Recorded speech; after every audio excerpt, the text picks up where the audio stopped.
আসসালামু আলাইকুম। আশা করি সবাই ভালো আছেন। আলহামদুলিল্লাহ আমিও ভালো আছি। আজকে আপনাদের সাথে একটা রেসিপি শেয়ার করব, ডিম পাউরুটি অমলেট।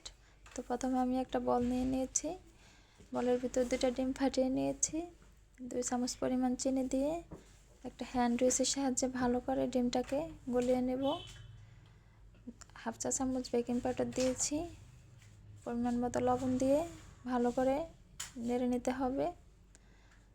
এখন চুলে একটা প্যান বসিয়ে দিলাম। পরিমাণ মতো তেল দিয়ে পাউরুটিটা আমি দিয়ে দেব। পাউরুটিটা দিয়ে আমি এখন এই যে পাউরুটি উল্টে দেব। ভালো করে একটু চেপে চেপে ভাজতে হবে যাতে সব জায়গায় সুন্দর করে ভাজা হয়। এই পাউরুটিটা কিন্তু আপনারা চাইলে বাচ্চাদের টিফিনে দিতে পারেন এবং সকালবেলা নাস্তায় খেতে পারেন।